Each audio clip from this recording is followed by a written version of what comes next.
December 7th, 1941, 6:15 a.m. The morning mist clings to Pearl Harbor like a shroud, wrapping the sleeping giants of Battleship Row in deceptive peace. Aboard the USS West Virginia, sailors move through their Sunday routines, coffee brewing in the galley, the smell of bacon drifting across steel decks still cool from the Hawaiian night. 230 miles north, 20-year-old Mori Juzo grips the controls of his Nakajima B-5N Kate torpedo bomber, his hands trembling. Not from cold, but from the weight of what hangs beneath his aircraft. An 1,800-pound Type 91 torpedo, specially modified with breakaway wooden fins designed for the impossible. A successful attack in Pearl Harbor's shallow, confined waters. The carrier, Soryu, pitches violently in the pre-dawn darkness. Juzo can hear his radio man Kato checking equipment behind him, the metallic clicks of ammunition belts, the whispered prayers of men who know they're flying into hell. Around him, his squadron mates prepare for what their training has taught them is likely a one-way mission. "We're going to be the first to arrive at Yasukuni Shrine," Juzo mutters to himself, referencing the shrine where Japanese war dead are honored. The brutal math is simple. To successfully drop their fish at just 200 yards, closer than anyone has ever attempted, they must fly straight and level through whatever the Americans can throw at them, at 15 feet above the water, with no room for evasive maneuvers. But here's what neither Juzo nor his fellow pilots understand as they prepare for their historic attack. They are about to encounter something that will fundamentally change the nature of aerial warfare forever. What started as a revolution in American naval defense is about to meet Japanese aviation's finest in a collision that will reshape the entire Pacific War. The question isn't whether brave men will die today. It's whether the tactics that brought Japan this far can survive what America has been secretly preparing. To understand the catastrophe about to unfold, you have to go back to 1940, when America's naval anti-aircraft defenses were, frankly, a joke. Picture this: mighty battleships armed with 50 caliber machine guns and the infamous Chicago piano, a quad-mounted 1.1-inch cannon so unreliable that its shells would explode in the barrel if fired into heavy rain. Naval officers joked grimly that the 1.1-inch was more dangerous to its own crew than to enemy aircraft. But one man saw the writing on the wall. Rear Admiral Ernest J. King, serving on the General Board, had become obsessed with a terrifying possibility. What if aviation had advanced faster than anyone realized? What if the next war would be won and lost in the air? In early 1940, King accompanied Navy Secretary Charles Edison on a fleet inspection tour. What King saw horrified him. Ship after ship mounted with inadequate, obsolete anti-aircraft weapons. Crews trained on equipment that belonged in the previous war. A fleet completely unprepared for modern air attack. King moved with ruthless efficiency. By August 1940, he had established the Anti-Aircraft Defense Board and declared lack of adequate automatic weapons the most serious weakness in the readiness of the Navy for war. He demanded $300 million, an astronomical sum, for immediate improvements. Congress, sensing the approaching storm, approved it all. Ruthless surgery, they called King's approach. He personally reviewed every ship class, dictating which installations had to be ripped out to make room for new guns. The 20mm Oerlikon from Switzerland, a simple, reliable weapon that could fire 480 rounds per minute. The devastating 40mm Bofors from Sweden, a gun so powerful its 2-pound shells could self-destruct at 4,000 yards, preventing friendly fire casualties. But the real revolution was happening in laboratories across America. Dr. Charles Draper at MIT was perfecting the Mark 14 sight, a gyroscopic marvel that could calculate lid angles automatically. Scientists were developing something called the VT proximity fuse, essentially a miniature radar unit in each shell that would explode when it sensed an aircraft nearby. Meanwhile, in Japan, Morijuzo was enduring the most brutal flight training imaginable. Every morning at 8 a.m., his squadron would form up over Mount Kirishima at 12,000 feet, then dive in trail formation straight at Kagoshima Harbor. Picture this: screaming down at 130 knots, pulling out at just 15 feet above the water, so low that their altimeters were useless and fishing boats were knocked flat by their wake. Day after day, we climbed up on something to put our eyes at exactly 15 feet above ground to get used to the sight picture, Juzo would later write.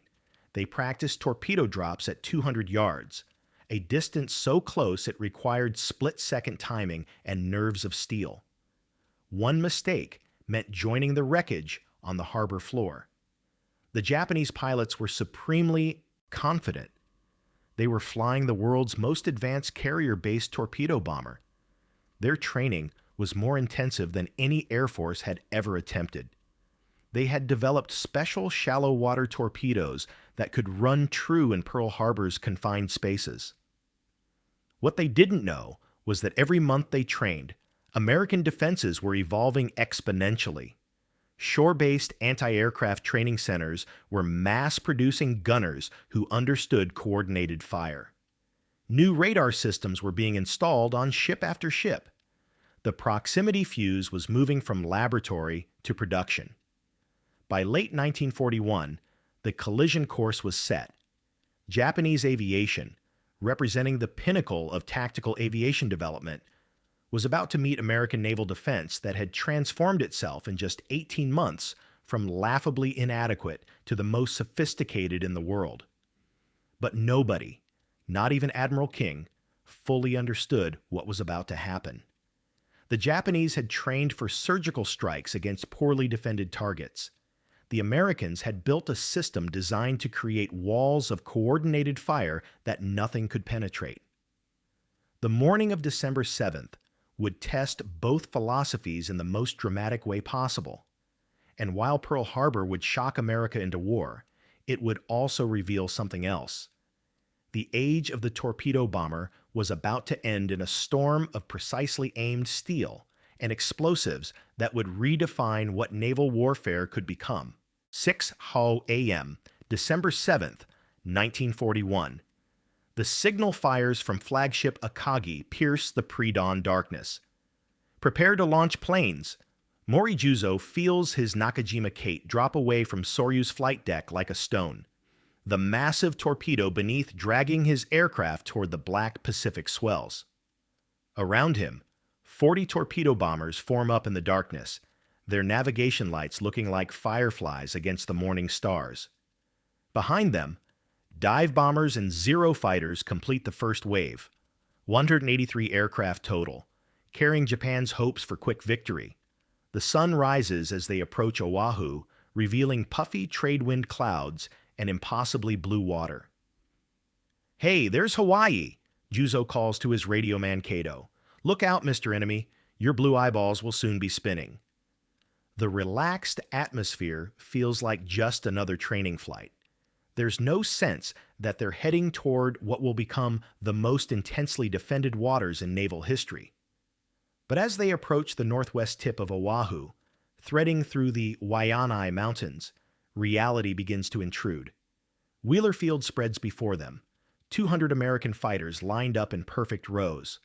Juzo's rear gunner Hayakawa opens fire with his 7.70 machine gun, tracers arcing down toward the parked aircraft, the first shots of Pearl Harbor. Then Pearl Harbor itself opens before them like a tactical dream. Battleship row, 8 massive warships moored in pairs, exactly as their intelligence photos showed. No torpedo nets protecting their exposed sides. The Americans have never imagined that torpedo planes could maneuver in such confined space. We were surprised to find that the carriers, our main targets, were gone, Juzo later recalled. The Enterprise and Lexington, their primary objectives, had left port the day before. But those battleships... We'll just sink every one of those battleships instead. Juzo follows Lieutenant Nagai down toward the harbor, altitude dropping to precisely 15 feet above the water. At 130 knots, with the massive torpedo creating drag, his engine strains audibly. Oil drops spatter his windscreen. The moment of truth approaches. The first American anti-aircraft fire erupts. Not the coordinated curtain they'll develop later, but scattered, panicked shooting from crews caught completely off guard. Still, it's enough to be deadly. Juzo watches one of his squadron mates burst into flames, the pilot attempting a final kamikaze dive into a battleship's bridge. The explosion when he hits creates a column of black smoke that hangs motionless in the still air. Nagai drops his torpedo first. A massive column of water erupts where it strikes. But Juzo realizes with horror that his flight leader has hit the wrong target. That's no battleship, he thinks. It's a cruiser. In the confusion and adrenaline, flying at high speed just feet above the water, even experienced pilots can make fatal identification errors. Juzo banks hard left, his wingtip seemingly inches above the harbor surface. The maneuver is dangerous as hell, but it lines him up with a real battleship, USS California. He has one chance, one torpedo, one run through whatever the Americans can throw at him. As he steadies on his attack heading, the American defensive fire intensifies. Not yet the devastating curtain it will become, but deadly enough. Kang, kang, kang, the sound of bullets hammering his aircraft. The control stick vibrates violently in his hands. Yow! Screams his rear gunner. Both wings are suddenly full of holes. But American anti-aircraft doctrine in December 1941 is still primitive.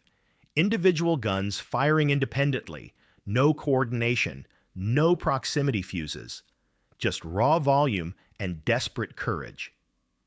The destroyer and cruiser crews below are laying down everything they have, but it's uncoordinated fire that Juzo can fly through if he holds his nerve. At 250 yards from California, flying straight and level at exactly 15 feet, Juzo holds his breath and releases his torpedo. The Kate leaps skyward as the massive weight drops away. Behind him, Kato raises his hand in triumph. "We got her!" The torpedo runs true, striking California amidships with a tremendous explosion. But look at the cost. Of the 40 torpedo planes that began this attack, 5 are already smoking wrecks in Pearl Harbor's waters. The Americans, caught completely by surprise, have still managed to exact a 12.5% casualty rate with their inadequate, hastily manned guns. This is December 7th, 1941. This is America's anti-aircraft defense at its most primitive and unprepared. Now fast forward 10 months, October 26, 1942, Battle of Santa Cruz. The same pilot, if he's survived this long, faces a completely different reality. Lieutenant Juzo approaches USS Hornet through what can only be described as a wall of steel. Every American ship is firing, not individual guns, but coordinated batteries directed by radar fire control systems. The 40mm Bofors guns are throwing 2-pound explosive shells at 120 rounds per minute per barrel. Quad mounts mean 480 rounds per minute of devastating firepower from single positions. The proximity fuses have arrived. No longer do American gunners need direct hits. Their 5-inch shells explode automatically when they sense aircraft nearby. A 1,000-round requirement has dropped to 250. The mathematical reality is crushing. American ships can throw up curtains of fire that nothing can penetrate. Watch the numbers tell the story. Of 53 Japanese aircraft attacking at Santa Cruz, 38 are destroyed, a 72% casualty rate. Of 20 torpedo bombers specifically, 16 are shot down, an 80% loss rate. These aren't just statistics. These are trained pilots with years of experience, flying the world's most advanced aircraft. meeting defensive fire so intense it defies comprehension. The transformation is complete. In 10 months, American anti-aircraft defense has evolved from adequate to devastating to essentially impenetrable. The brave young men like Juzo who survived Pearl Harbor are facing a completely different war, one where their tactics, their training, their very aircraft have become obsolete. The curtain of American fire has become a wall that torpedo bombers simply cannot penetrate and survive. By 1944, the mathematics of aerial warfare had become brutally simple. Japanese commanders calculated that conventional torpedo and dive bombing attacks now required 300 aircraft to achieve just 12 hits on American ships, with 220 aircraft lost in the process. The same 12 hits could be achieved with just 60 kamikaze aircraft, still a 100% loss rate, but the math made horrifying sense. For survivors like Mori Juzo, this transformation meant something personal and devastating. In August 1945, after 3 years of watching his tactics become obsolete and his squadrons decimated, he received orders that would have been unthinkable in 1941. Report for kamikaze training. The Imperial Navy was officially admitting that conventional attack methods could no longer penetrate American defenses. I had accumulated 3,800 hours of combat flying experience, recalled another torpedo bomber pilot, Takeshi Maida. I couldn't believe my commanders wanted to waste all that in a single mission. But there was no choice. The wall of American anti-aircraft fire had made traditional aviation tactics not just dangerous, but mathematically impossible. The revolution that began with Admiral King's desperate 1940 overhaul had culminated in American naval forces that could destroy more than one-third of all attacking aircraft. Approximately 2,773 Japanese planes shot down by shipboard anti-aircraft fire alone. The proximity fuse, mass-produced American radar systems, and coordinated fire control had created defensive capabilities that World War II aviation simply could not overcome. But the human cost transcended statistics. At the 1991 Pearl Harbor commemoration, an elderly Mori Juzo stood face-to-face with John Rauschkolb, a Navy signalman who had been aboard USS West Virginia, the very ship Juzo's torpedo had helped sink 50 years earlier. "I'm very sorry," Juzo said. Rauschkolb's response captured something profound about the nature of technological warfare. "Don't be sorry. You were doing your job. I was doing mine. We were taking orders." The story of Japanese torpedo bombers meeting America's anti-aircraft curtain reveals something crucial about modern warfare. Technological advancement doesn't just change tactics. It can make entire military philosophies obsolete overnight. The same principle applies today, as military planners grapple with hypersonic missiles, autonomous weapons, and cyber warfare capabilities that could render current defensive strategies as obsolete as Juzo's low-level torpedo runs became by 1944. What happened in the Pacific between 1941 and 1945 wasn't just the evolution of anti-aircraft technology. It was a preview of how rapidly the fundamental nature of warfare itself can transform. The brave young pilots who flew through Pearl Harbor's inadequate defenses lived to see their expertise become not just outdated, but tactically suicidal. The wall of American fire didn't just stop torpedo bombers. It marked the end of an entire era of naval aviation and the beginning of our modern understanding that in warfare, yesterday's cutting-edge advantage can become tomorrow's death sentence. Want to see more stories of technological transformation in warfare? Subscribe and hit the notification bell. Because understanding how military innovation reshapes combat isn't just history, it's the key to understanding the conflicts of tomorrow.